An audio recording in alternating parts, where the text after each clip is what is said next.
What's going on, AP peeps? We have chapter 29 of Alan Brinkley's American History for you today. We're getting so close to the end, just a few more chapters left. Before you know, your exam will be here, but you will do amazing. Just make sure you spend a little bit of time each day reviewing, and that will go a long way in helping you for your exam. So let's get going. A very, very important chapter in United States history. Okay, we're going to start off talking about the election of 1960, and we see the title is Expanding the Liberal State, and we'll see two Democratic presidents in the 1960s that really expand the power and size of the federal government. In 1960, we have the election of Kennedy, who is a Democrat, versus Nixon, who is a Republican, and Nixon was the sitting vice president.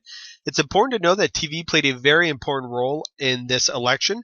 Those watching on TV felt that JFK won the debate, and those listening on the radio felt that Nixon won the debate. And ultimately, Kennedy does win the presidency in a very close election. And his program was known as the New Frontier, which would focus on urban renewal, civil rights, and health care. Now, we're going to skip ahead a little bit, but we'll come back to JFK. And LBJ's platform was known as the Great Society, which focused on domestic programs including civil rights, poverty, and education. When you think of LBJ's Great Society, I want you to think that it is essentially FDR's New Deal plus civil rights, and this built on many ideas and programs laid forth from the New Deal. LBJ also issued something known as the War on Poverty, and he helped create the Office of Economic Opportunity, which gave money to various programs and areas of the country, especially for lower income areas and individuals. So LBJ is really going to try to eradicate poverty in this nation. Medicare was passed under LBJ. That was part of the Great Society. I do have a detailed video on the Great Society. Check the description below. I have about 8 or 9 videos that relate to this chapter. Now, Medicare provided medical assistance and insurance for elderly Americans. That is not to be confused with Medicaid, which was health care for lower income families and individuals. So Medicare is for elderly people. Medicaid is for lower income families and individuals. Definitely be able to recognize that HUD, or the Housing and Urban Development, this cabinet level position, was created under LBJ's presidency. And the purpose of this was to focus on urban development and renewal, so help rebuild some high poverty areas in cities. And this is still around today. All right, let's go ahead to 1965 with the Immigration Act. Again, this is under LBJ's administration, and this eliminated those quotas from the 1920s. Think back to 1921, the Emergency Quota Act, in 1924, the National Origins Act. Those are eliminated now with the Immigration Act of 1965. What is the impact of LBJ's Great Society? Well, several programs are still around today, so it has a very long-lasting effect. And poverty was reduced in the 1960s. However, and this is something we'll especially see in the next chapter, Vietnam and the Great Society competed with each other for government funds. So really, both of them suffered and couldn't achieve their true potential because each one was siphoning off funds from the other. So let's talk about racial equality. In the 1960s, you see a huge civil rights movement.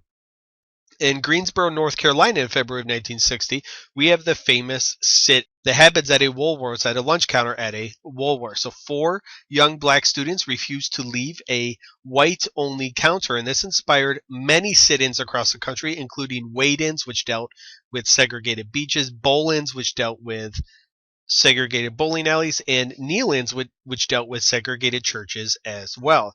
CORE is established, or the Congress of Racial Equality, and this is and you've probably recognized this group, Freedom Riders. They wanted to challenge segregation on interstate buses in the South. So these were individuals mostly from the North, black and white, that would go to the South and ride on these buses to make sure that interstate buses were, in fact, desegregated. James Meredith is a 28-year-old black Air Force veteran who registered at the University of Mississippi, and the National Guard has to get involved to make sure that he in fact can register. And Kennedy ordered over 30,000 troops to help restore order in the process.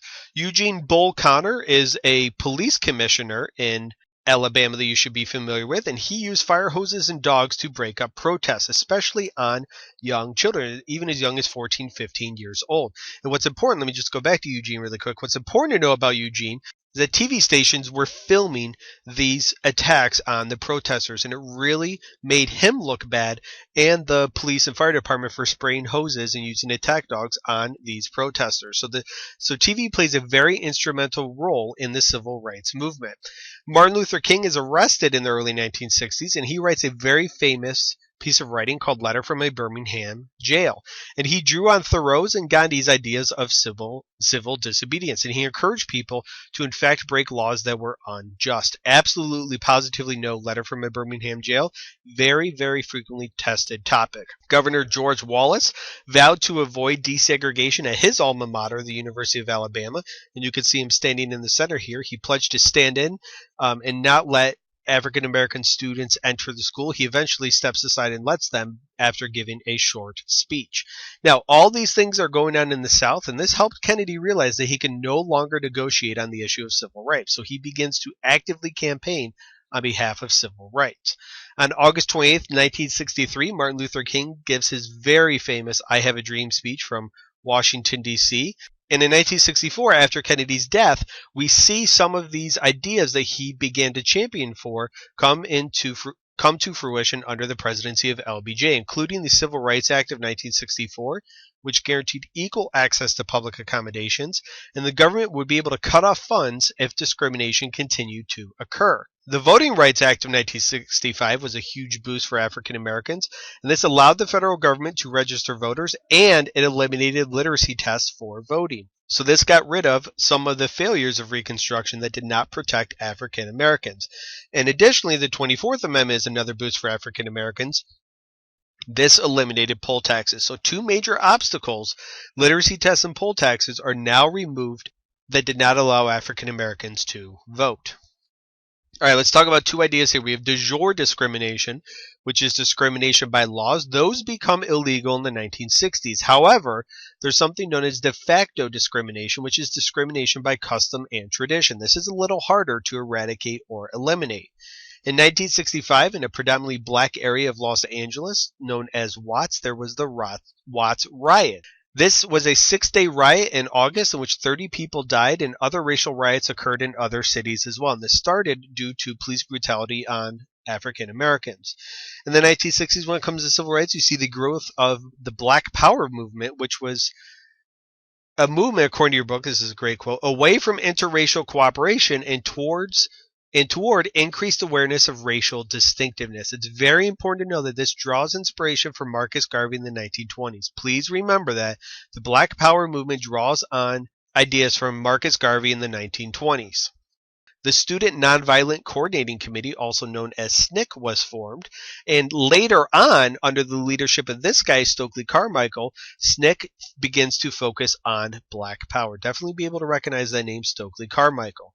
In 1966, the Black Panthers are founded by two individuals, Huey Newton and Bobby Seale, and they advocated the arming of blacks against white police officers. Malcolm X, can't talk about the civil rights in the 1960s without him. Here's a very interesting bit of information. You see Martin Luther King and Malcolm X together here. They actually only ever met once, and here is the meeting.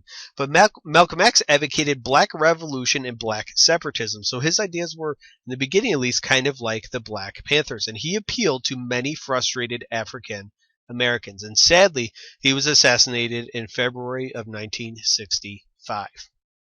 All right, let's go back to JFK. We're going to focus on his foreign policy during the Cold War. His policy was known as flexible response, and this is different than Eisenhower's massive retaliation.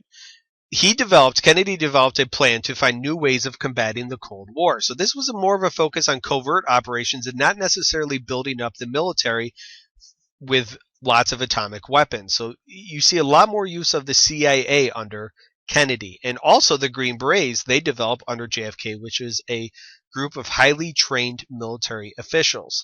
The Alliance for Progress is something he called for, in which billions of dollars were pledged to improve the economy in Latin America. So the focus of the Alliance for Progress is in Latin America. This is very similar to the Marshall Plan in Europe. The idea is to build up the economies of Latin America and make sure that communism is not appealing. One of the lasting impacts of Kennedy is the Peace Corps, which was created in 1961, still around today. And young Americans would serve for 24 months overseas, and they would become doctors, teachers, etc. And they would focus on social and economic development in other nations. And the hope was that these improved countries would now resist communism. By far, the greatest blunder of JFK's administration was the Bay of Pigs invasion, which deals with this area of land right here in Cuba, 90 miles off the coast of Florida. Cuban exiles were trained by the United States, and they would invade Cuba. And in April of 1961, the invasion takes place, and the U.S. does not get directly involved for fear of it coming back to bite them. And they actually called off a last-minute airstrike to help support these Cuban exiles. The invasion is a huge failure. Castro knew about it. They were waiting for him. It could not have gone worse. And the impact of this is that it actually makes Cuba and the Soviet Union get closer, and they worry about future invasions. And this will play a key role in the Cuban Missile Crisis. During Kennedy's administration, you see the construction of the Berlin Wall. A lot of people think of the Berlin Wall happened under Truman in 1948 with the Berlin Airlift. That is not the case. Between 1949 and 1961, over 2.5 million East Germans fled the Soviet-controlled East Germany through West Berlin, which was under the control of the Allies, the United States, France, and Britain. So the Soviet Union builds up a wall to keep this from happening. And they build this wall on April 13th of 1961. Now, in October of 1962, October 14th to be exact, the U.S. surveillance discovered that missiles with nuclear capabilities were in Cuba, and this is one of the satellite images that the U.S. had. And this could destroy most of the United States, especially the East Coast. There are estimates of up to 80 million Americans would die if these missiles were launched. So JFK quarantines Cuba and does not allow any future Soviet ships to come in there. And this is a very intense time in U.S. history, the closest the two sides have come to war, and it was over 13 days. And I would encourage you to ask your parents or grandparents if they remember what it was like. My mom was about 7 at the time, and she said she doesn't remember it very much, but she remembered her parents being very scared about what would happen. Nobody knew what would happen. Eventually, the Soviet Union withdrew missiles. The U.S. promised not to attack Cuba, and the U.S. promised they would withdraw their own missiles from Turkey as well. So what is the impact? Well, a hotline is established, which is a telephone line between the United States and the Soviet Union to help avoid future conflicts.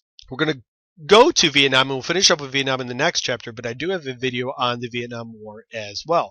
In 1954, going back, we have the fall of Dien Bien Phu, and this is a city, and France, after this battle, officially withdraws from French Indochina or Vietnam. Now, this is a problem for the United States because there's this fear that Vietnam may become communist. So as a result of the French leaving, U.S. presence in Vietnam increases. If you ever have an essay about the Vietnam War, you really should start with Dien Bien Phu falling, and this really helps increase U.S. presence in Vietnam. It's important to note that North Vietnam is communist and South Vietnam is non-communist. It's the same way that it was during the Korean War, and the two countries were divided at the 17th parallel. Now, one of the most important things to know but the Vietnam War is the Gulf of Tonkin Resolution, and this has appeared quite often on AP exams. According to this government report, American ships were supposedly attacked in this area known as the Gulf of Tonkin. You can see it here. Here is North Vietnam, and South Vietnam is down there, and American ships were here. They were alleged to have been attacked. This in turn has Congress pass what is known as the Gulf of Tonkin Resolution. It basically gives a blank check to Johnson to escalate Vietnam. He gives him essentially unlimited powers to do whatever he wants in Vietnam.